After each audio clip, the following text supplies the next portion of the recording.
रामचरितमानस को फाड़ दिया गया। कुछ नया नहीं हुआ। ग्रंथों को नष्ट करना जालिमों और बेवकूफों दोनों के लिए जरूरी हो जाता है। सन 1199 में बख्तियार खिलजी ने नालंदा कैसे फूंका था, ये गूगल कर लीजिएगा। एक ढूंढेंगे 100 कहानियां मिलेंगी जहां लोग तीर तलवार तोप और बारूद से नहीं किताबों से घबरा गए। इस बार निशाने पर हैं गोस्वामी बाबा तुलसीदास। क्यों? क्योंकि उन्होंने श्री रामचरितमानस में लिख दिया, ढोल गंवार शूद्र पशु नारी सकल ताड़ना के अधिकारी। दलितों और महिलाओं का घोर अपमान कर दिया बाबा ने, और अपमान हुआ है ये समझने में हमको 400 साल लग गए। बड़ा लेट रिएक्शन आया। धक्का 400 साल पहले दिया, गिरे। अब आज मैं बाबा को एक श्रद्धालु की तरह नहीं, एक राइटर की तरह अप्रोच करूंगा और आपको बताऊंगा कि क्या उन्होंने ये चौपाई लिखकर गलत किया। सिर्फ 2 मिनट मुझे गौर से सुनिएगा, ढोल गंवार का पूरा सच आपके सामने आ जाएगा। ऊपर वाला रॉन्ग हो सकता है, लेकिन डोंग कभी रॉन्ग नहीं होता। बचपन में तहलका फिल्म देखी थी जिसमें अमरीश पुरी साहब ये डायलॉग बोलते हैं। तो क्या फिल्म के राइटर्स कहना चाह रहे थे कि डोंग सचमुच ऊपर वाले से बड़ा है? नहीं भाई, ये तो एक विलेन ने बोला, और विलेन तो वही बोलेगा जो उसका कैरेक्टर है, उसका चरित्र है, यानी गलत बात बोलेगा। इसे फिल्म के राइटर का विचार नहीं माना जा सकता। पॉइंट यही है, जब फिल्म के डायलॉग उसके कैरेक्टर के विचार हैं, राइटर के नहीं, तो फिर श्री रामचरितमानस में खलनायक समुद्र के विचार बाबा तुलसीदास के विचार कैसे हो गए? श्री रामचरितमानस एक प्रबंध महाकाव्य है, जैसे नॉवेल या फिल्में होती हैं। प्रबंध साहित्य वो है जिसकी कहानी में एक स्टार्ट हो, एक मिडिल हो और एक एंड हो, और उसमें जो कैरेक्टर जैसा है उसके डायलॉग्स वैसे ही हों, यानी हीरो सही बात करे और विलन गलत। ढोल गंवार शूद्र पशु नारी सकल ताड़ना के अधिकारी, इस चौपाई को या इस डायलॉग को संदर्भ और प्रसंग के साथ, रेफरेंस टू कॉन्टेक्स्ट के साथ समझेंगे तभी बात समझ में आएगी। सीन देखिए पहले। श्री राम 3 दिन तक समुद्र से विनती करते रहे, मुझे लंका जाने का मार्ग दे दो भाई, मेरी पत्नी के प्राण संकट में हैं। समुद्र ऐसा अहंकारी के मार्ग छोड़िए उत्तर तक नहीं दिया।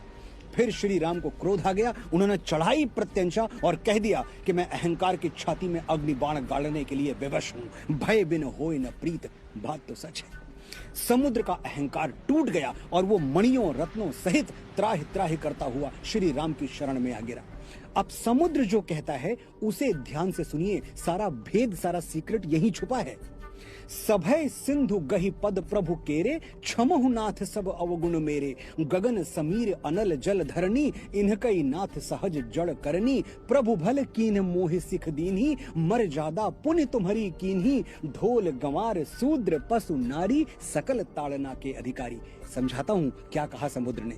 हे प्रभु, मुझे क्षमा कर दीजिए। आकाश हवा धरती और वायु की तरह जल भी जड़ है, मैं भी जड़ हूं, मुझ में सोचने समझने की शक्ति नहीं है।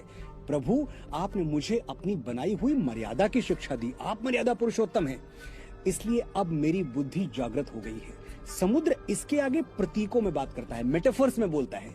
वो कहता है ढोल यानी एक ऐसा वाद्य यंत्र जिसे बिना सीखे नहीं बजाना चाहिए, वरना संगीत की जगह शोर निकलेगा। गंवार यानी अशिक्षित ग्रामीण। अब गंवार कोई गाली नहीं है जो हम आज मानते हैं, जो गांव में रहे वो गंवार, ये सिर्फ ग्रामीण का अवधि रूप है। शूद्र यानी कर्म के आधार पर विभाजित समाज में चौथे तबके के, 4th क्लास, चतुर्थ वर्ण के लोग। इनका आज के शेड्यूल कास्ट से कोई कनेक्शन नहीं है, ये बाबा साहब अंबेडकर भी मानते थे। तो शूद्र SC ST या OBC को नहीं कहा गया है, ये ध्यान में रखिएगा।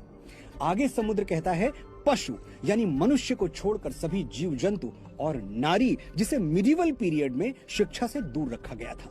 आपने जो शिक्षा मुझे दी है उस पर इन सब का भी अधिकार है। ढोल गंवार शूद्र पशु नारी, इन सबको ये शिक्षा मिलनी चाहिए जो आपने मुझे दी।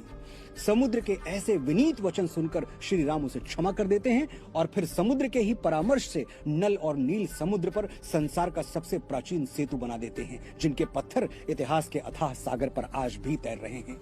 अब आप ही बताइएगा, ढोल गंवार शूद्र पशु नारी सकल ताड़ना के अधिकारी, ये श्री राम के थॉट्स हैं या गोस्वामी तुलसीदास के? दोनों के नहीं, ये विचार 100% 100% समुद्र के हैं और किसी भी एंगल से गलत नहीं है। जरूरत है सिर्फ खुले और साफ मन से एनालाइज करने की, सोचने की, समझने की।